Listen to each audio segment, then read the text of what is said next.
Hello दोस्तों, कैसे हैं आप सब। उम्मीद करते हैं आप सभी ठीक होंगे। तो फ्रेंड्स, आप सभी का बहुत बहुत स्वागत है इस प्यारे से प्लेटफॉर्म चंद्रेश एकेडमी पे।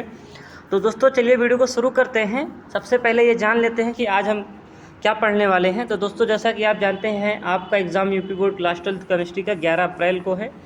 तो दोस्तों, आज हम चैप्टर वाइज सभी इंपॉर्टेंट क्वेश्चन की खोपड़ी में छेद करेंगे। आप वीडियो को एंड तक देख लेना, इससे बाहर क्वेश्चन एग्जाम में नहीं आएंगे, ठीक है। सिर्फ वीडियो को एंड तक देखना है और ज़्यादा समय बेटा आपको नहीं गंवाना है। सिर्फ वीडियो देखने के बाद आपको प्रैक्टिस करनी है और बार बार लिखना है, रिवीजन करना है, ठीक है बेटा। तो चलिए शुरू करते हैं। तो सबसे पहला चैप्टर हमारा आता है सॉलिड स्टेट। तो दोस्तों देखिए हम आपको जो है ज़्यादातर क्वेश्चन प्रोवाइड कर देंगे। कुछ क्वेश्चन ऐसे भी होंगे जिनका आंसर जो है हम नहीं देंगे, क्योंकि देखिए आप तैयारी पहले से कर लिए हैं, घर पे पढ़ाई किए हैं, आपको सिर्फ अब रिवीजन का टाइम है।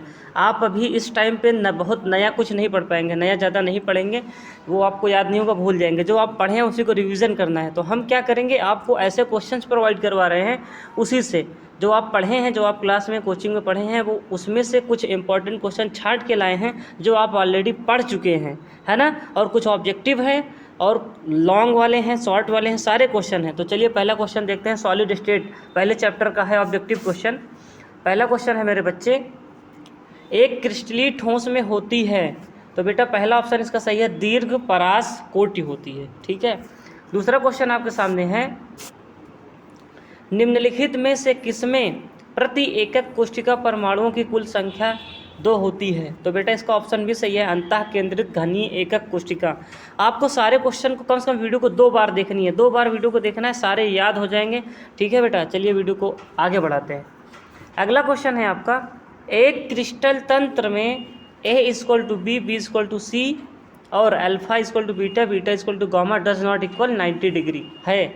यह तंत्र है rhombohedral. Option C is the right answer. सारे इंपॉर्टेंट क्वेश्चन है बेटा, आप पेपर देने के बाद मिला लेना हमारे क्वेश्चन पेपर को, ठीक है। देखो FCC, एक सेल के कोर की लंबाई a है और उसके परमाणु की त्रिज्या r है, संबंध बताइए। तो r=√2/4a। Option B is the right answer. अगले क्वेश्चन पे आते हैं। अगला क्वेश्चन आपका है बच्चे, घनीय क्रिस्टलों में अच्छी दूरियां अथवा कोर लंबाई होती है। तो A=B=C होता है। Option A is the right answer. अगला क्वेश्चन है आपका, अब देखिए हम कुछ बड़े क्वेश्चन की बात कर लेते हैं। ऑब्जेक्टिव क्वेश्चन जितने बन सकते थे इस चैप्टर से वो हम करवा दिए हैं, ठीक है। सिर्फ वीडियो को आपको देखना है अंत तक, बस देखना, फिर पेपर में कितने धमाल मचाओगे तुम। अगला क्वेश्चन है, निम्नलिखित जालकों में से प्रत्येक की एकक कोशिका में कितने जालक बिंदु होते हैं। पहला दिया है आपको इसमें फलक केंद्रित घनी, दूसरा दिया फलक केंद्रित चतुष्कोणीय, तीसरा दिया है अंतः केंद्रित। इन तीनों के बारे में आपको क्या करना है, बताना है। तो देखिए फलक केंद्रित घनी में कितने होते हैं, इसमें बेटा कितने होते हैं, 4 होते हैं। कितने होते हैं, 4 होते हैं। और उसमें कितने होते हैं, फलक केंद्रित चतुष्कोणीय में इसमें होते हैं 4, इसमें भी 4 होते हैं, इसमें भी 4 होते हैं। और तीसरे वाले का क्या आंसर था, इसका 2 था। बेटा आप ये हमारी तरफ से मत आंसर लिखना, हमारी तरफ से तुम ये क्वेश्चन देखना बस। इस क्वेश्चन को अपने क्वेश्चन बैंक से, अपनी नोट्स से जो तुम पढ़े हो उसमें से इसको तैयार कर लेना। क्वेश्चन जरूरी था बताना, इसलिए क्वेश्चन हम बता दे रहे हैं अंतिम समय में। चलिए अगले क्वेश्चन पे आते हैं। अगला क्वेश्चन था, अगले चैप्टर से है, सॉल्यूशन से। बेटा देखो अगर हम क्वेश्चन का सॉल्यूशन कराने लगेंगे तो वीडियो बहुत लंबी हो जाएगी, आप लोग देखेंगे नहीं, ठीक है। और बहुत सारे लोग ज्ञान पेल रहे हैं यूट्यूब पे, उससे हमें नहीं मतलब है। हम तुम्हें सिर्फ इंपॉर्टेंट क्वेश्चन दे रहे हैं। आप अभी तक क्या पढ़े हैं, जो पढ़े हैं इसी में से आप इसको याद कर लीजिएगा, सारे क्वेश्चन बना लेंगे, ठीक है। सारे इंपॉर्टेंट क्वेश्चन है। दूसरा है आपका, अशुद्ध या शुद्ध जल की मोलरता है, ये तो आपको याद होगा 55.56 मोलर, है ना। चलिए अगले पे आते हैं। देखिए अगला क्वेश्चन कह रहा है, किस सूत्र द्वारा मोलल उन्नयन स्थिरांक Kb की गणना की जा सकती है। तो बेटा इसका ऑप्शन डी सही है, जय माता दी। इनमें से कोई नहीं, देख लो कोई भी ऑप्शन सही नहीं है इसमें से, सारे के सारे गलत हैं, सिर्फ डी सही है। अगला क्वेश्चन है, कौन सा संबंध विलयन के परासरण ताप को दर्शाता है। तो याद है ना, π/C=RT। Option D is the right answer. अगला क्वेश्चन है बेटा इसी का, निम्नलिखित में से कौन सा विलयन का अणुसंग गुणधर्म नहीं है। तो ऑप्शन ए पृष्ठ तनाव, दूसरा है परासरण दाब, तीसरा है वाष्प दाब में अवनमन, चौथा है हिमांक में अवनमन। तो option A is the right answer, पृष्ठ तनाव। अगला क्वेश्चन है आपका बेटा, मोलरता एवं मोललता की परिभाषा दीजिए तथा इनमें अंतर स्पष्ट कीजिए। तो भाई इसमें जो है आपको मोलरता और मोललता में अंतर देना है, परिभाषा देना है। तो आप कर लेंगे आराम से। आप ये आंसर मत लिखिएगा, हमारा ये बुकीज लैंग्वेज है। आप अपने हिसाब से अपने नोट्स से लिखिएगा। जो हमारे बच्चे ऑफलाइन के हैं वो बेटा आप अपनी नोट्स से क्वेश्चन का आंसर लिखिएगा। आपको याद होगा, सिर्फ आपको इस पर फोकस करना है। जो क्वेश्चन आपको यहाँ हम बता रहे हैं इसको ज़्यादा से ज़्यादा प्रैक्टिस कर लेना, बस। याद तो आपको पहले से भी है ना। चलिए अगले क्वेश्चन पे आते हैं। अगला क्वेश्चन आपका है, समपरासारी विलयन किसे कहते हैं, उदाहरण सहित समझाइए। ठीक है, इसको भी आप याद कर लीजिएगा। अब वैसे आंसर लिखा है यहाँ पे, बुरा नहीं है, ठीक ठाक आंसर लिखा है। पीडीएफ आपको मिल जाएगी, डिस्क्रिप्शन में दिया गया है लिंक, आप वहाँ से डाउनलोड कर लीजिएगा, पीडीएफ आपको मिल जाएगी। तो ये क्वेश्चन को भी आप तैयार कर लीजिएगा, इसका आंसर लिखा है, उदाहरण भी दिया है। अगले क्वेश्चन पे आते हैं। अगला क्वेश्चन बहुत ही इंपॉर्टेंट क्वेश्चन है बेटा, आने के चांसेस बहुत ज़्यादा हैं। अगला क्वेश्चन है, राउल्ट के वाष्प दाब अवनमन नियम को परिभाषित कीजिए तथा उसकी सीमाएं बताइए। ठीक है, इसी को कई दूसरे तरीके से भी पूछता है। देखो कितने तरीके से पूछा गया है। तो आपको ये रूल को ज़रूर पढ़ना है, एक बार याद तो है ही, लेकिन एक बार आपको लिख के प्रैक्टिस कर लेना है अच्छे से। ठीक है, ये है इंपॉर्टेंट क्वेश्चन की सीरीज। चलो आगे आते हैं।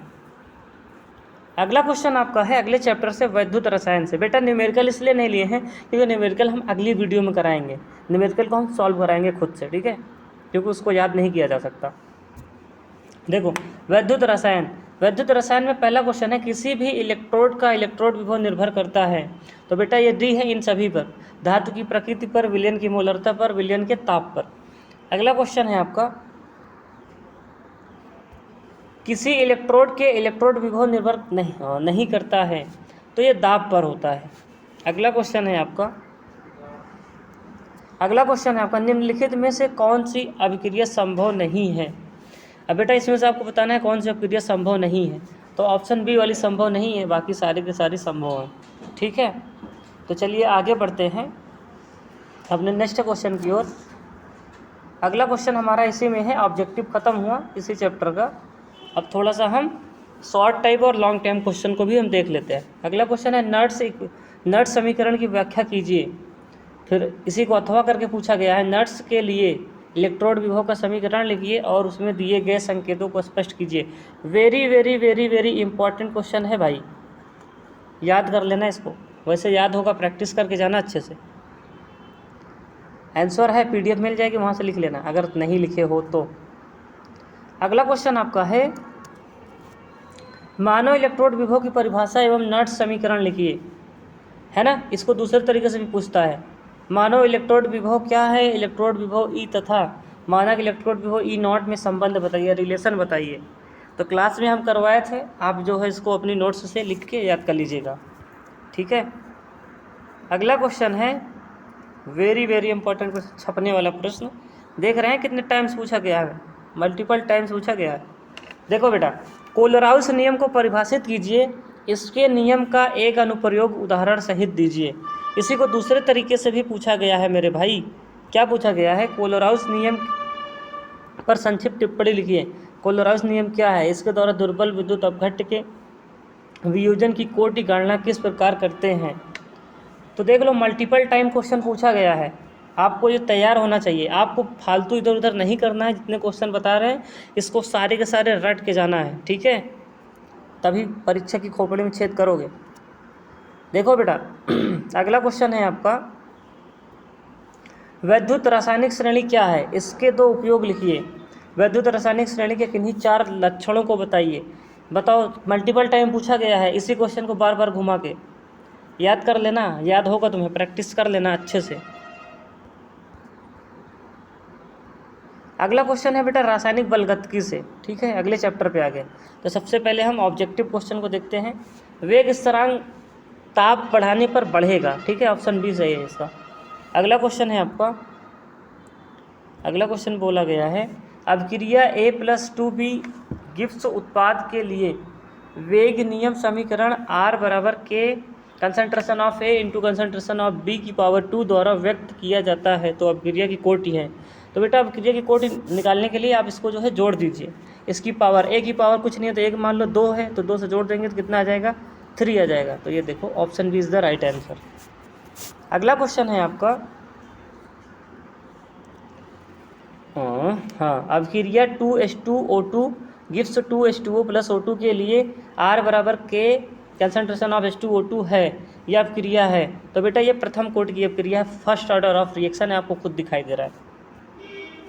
और अगले क्वेश्चन पे मूव करते हैं। इजी है यार, अगर तुम ढंग से थोड़ा सा फोकस कर लो बेहतरीन नंबर लाओगे। देखो इसी में और क्वेश्चन पे नोटिस करते हैं। तो देखिए अगला क्वेश्चन है, निम्नलिखित में से कौन सी अपक्रिया शून्य कोटि की अपक्रिया है। तो बेटा इसका जो है शून्य कोटि की अपक्रिया के लिए H2 और H2 plus Cl2 gives 2HCl, option D है। फिर अगला क्वेश्चन बोला गया है, किस कोटि की अपक्रिया के लिए वेग तथा वेग स्थिरांक की इकाई समान होती है। तो बेटा ये शून्य कोटि की अपक्रिया के लिए होती है, हम प्रूव करवाए थे क्लास में बेटा, ठीक है, डेरिवेशन इसका करवाए थे। अगला देखो, एक शून्य कोटि की अपक्रिया A plus B gives C के लिए वेग दर है। तो दर बराबर क्या होगा, रेट बराबर K into concentration of A की पावर 0 इंटू B की पावर 0 कंसंट्रेशन, है ना। तो ऑप्शन ए सही है। अगला क्वेश्चन आपका है, शून्य कोटि की अपक्रिया के लिए वेग स्थिरांक की इकाई मात्रक है। तो मोल, लीटर इनवर्स, समय इनवर्स। वेरी इंपॉर्टेंट क्वेश्चन है बेटा, याद कर लेना इसको। अगला क्वेश्चन है, प्रथम कोटि की अपक्रिया के लिए वेग स्थिरांक का मात्रक है, सेकंड इनवर्स। ये सारी की सारी चीज़ें आपको याद होनी चाहिए, हम एक एक चीज़ प्रूव करवाए थे बेटा क्लास में। आगे देखो, शून्य कोटि की अपक्रिया के लिए निम्नलिखित में से कौन सा सूत्र सही है।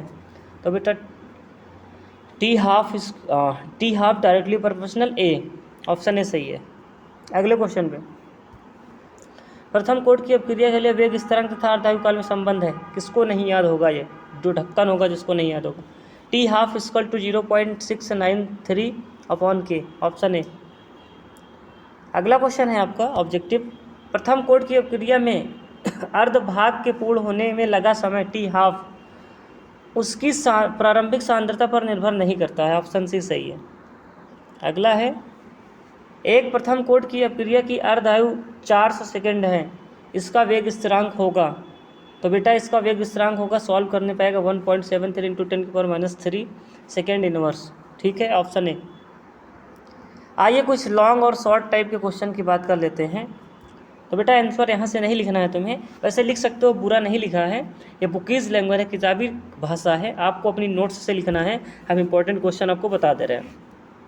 आप सोचेंगे क्या यार वीडियो लेकर आओ, कोई फ़ायदा नहीं है। नहीं बेटा, फ़ायदा बहुत है, तुम पढ़े हो, इसके पहले सारी चीज़ें पढ़ चुके हो, साल भर पढ़े हो, सिर्फ तुम्हें अब इम्पॉर्टेंट जानना है कौन कौन से क्वेश्चन की प्रैक्टिस करें अंतिम समय में, तो वो चीज़ हम करवा रहे हैं। देखो, किसी रासायनिक अपक्रिया का औसत वेग और ताक्षणिक वेग से आप क्या समझते हैं, अपक्रिया के वेग पर ताप के प्रभाव का संक्षेप में बताइए। इसी को दूसरे तरीके से भी पूछा गया है ना, स्क्रीनशॉट ले लेना, ये क्वेश्चन बहुत इंपॉर्टेंट है। अगले क्वेश्चन पे आते हैं। अगला क्वेश्चन आपसे बोला गया है, मल्टीपल टाइम पूछा गया है, अपक्रिया की आणविकता तथा कोटि में अंतर क्या है, एक उदाहरण देकर समझाइए। Very very very very important question है बाबू। चलिए क्वेश्चन नोट करिए, आगे आते हैं। अगला क्वेश्चन है आपका, अपक्रिया की कोटि से आप क्या समझते हैं। प्रथम कोटि की अपक्रिया के वेग स्थिरांक का व्यंजक लिखिए। इसी को दूसरे तरीके से भी पूछा गया है, एक प्रथम कोटि की अपक्रिया के वेग स्थिरांक का मात्रक लिखिए और इन अपक्रियाओं के 2 प्रमुख लक्षण लिखिए। इंपॉर्टेंट क्वेश्चन है भाई, याद कर लेना। आगे बढ़ें।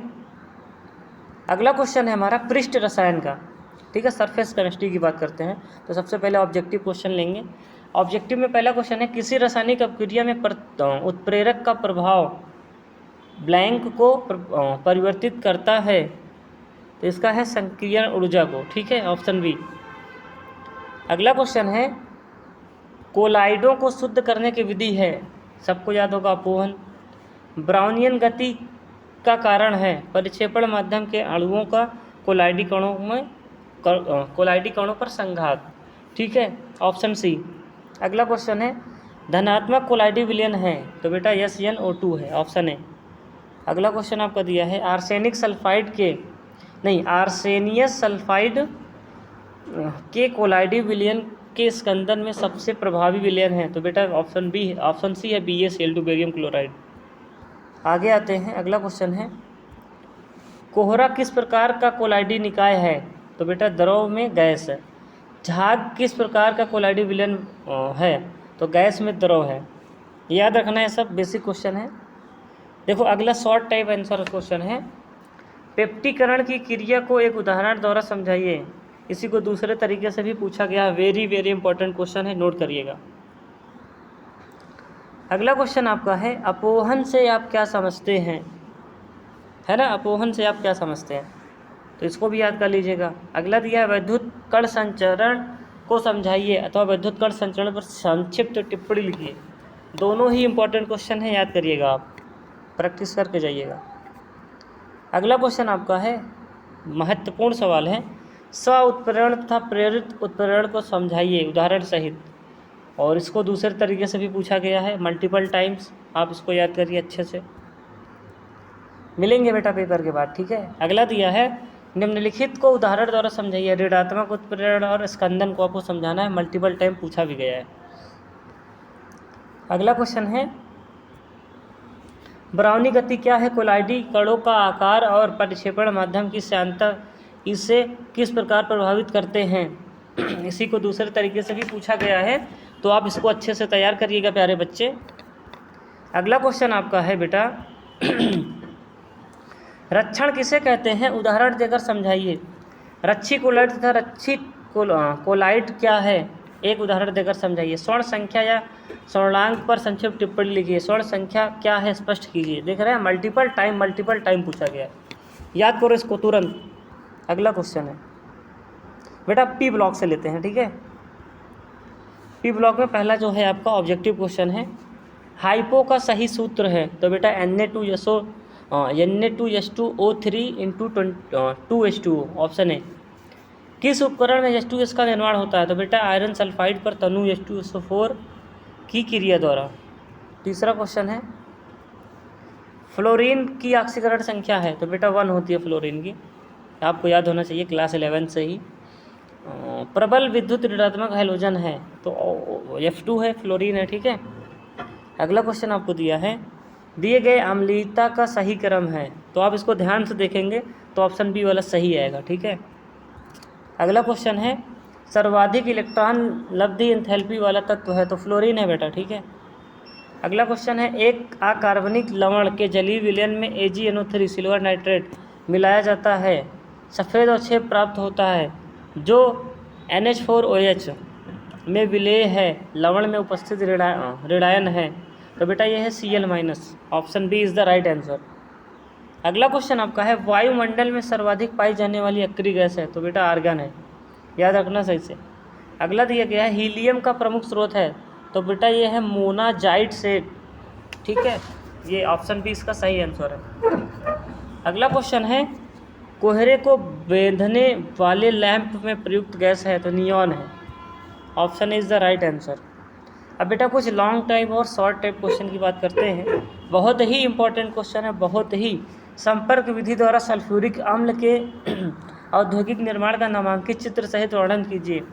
Very very important question. इसको कई तरीके से पूछा जाता है, कई तरीके से, आप इसको याद करके जाइएगा पक्का। अगला क्वेश्चन है इसी चैप्टर से, आर्क विधि द्वारा नाइट्रिक अम्ल के निर्माण का सचित्र वर्णन कीजिए। Very very very very HNO3 के बारे में पूछेगा, बहुत इंपॉर्टेंट क्वेश्चन है, याद करके जाना। अगला क्वेश्चन है जो कि बहुत ही खतरी सवाल है, अम्लराज क्या है? यह प्लेटिनम से किस प्रकार क्रिया करता है? अम्लराज क्या है? इसकी गोल्ड से आप क्रिया कीजिए, जरूर याद करके जाना इसको। निम्नलिखित गैसों के प्रमुख उपयोग लिखिए। आपको ये सवाल मल्टीपल टाइम पूछा गया, आपको याद करके जाना है। आंसर आप खुद कर लेंगे, आपकी नोट्स में है। अगला है D&F ब्लॉक। देखो D&F ब्लॉक का ऑब्जेक्टिव क्वेश्चन, रंगहीन आयन है? तो बेटा Cu+ है। एक संक्रमण धातु की अधिकतम ऑक्सीकरण अवस्था प्राप्त करने में कौन से इलेक्ट्रॉन मुक्त होते हैं? तो बेटा ऑप्शन सी है N-1d इलेक्ट्रॉन। अगला क्वेश्चन है, निम्न में से किस धातु का गलनांक अधिकतम होता है? तो बेटा टंगस्टन है, W। अगला है, संक्रमण धातु जो परिवर्तित ऑक्सीकरण अवस्था प्रदर्शित नहीं करती है वह है? तो बेटा ये जिंक है। अगला क्वेश्चन आपका है, निम्नलिखित में से किस आयन में अयुग्मित इलेक्ट्रॉनों की संख्या 0 है? तो बेटा ये जिंक है, Zn। Option D is the right answer. अगला क्वेश्चन है, रंगीन आयनों का निर्माण संभव होता है जब यौगिक में विद्यमान होते हैं अयुग्मित इलेक्ट्रॉन। याद है तुम्हें 11th में पढ़ाए थे। अगला है प्रतिचुंबकीय आयन है, तो बेटा Zn+2। अगला क्वेश्चन है आपका इसी चैप्टर का, निम्नलिखित आयनों में कौन सा अनुचुंबकीय आयन नहीं है? तो बेटा ये Zn++ है। अगला दिया है निम्नलिखित में अनुचुंबकीय यौगिक हैं, तो FeSO4 फेरस सल्फेट। अगला क्वेश्चन है आपका, निम्नलिखित में रंगहीन संकुलन आयन है, तो Zn का होल 4⁴ ठीक है, ये है ऑप्शन। अगला क्वेश्चन है, निम्न तत्वों में से लैंथेनाइड तत्व है, तो बेटा सीरियम है, यस Ce। अगला क्वेश्चन है आपका, लैंथेनाइड के निम्नलिखित में से कौन सी ऑक्सीकरण अवस्था सभी में होती है?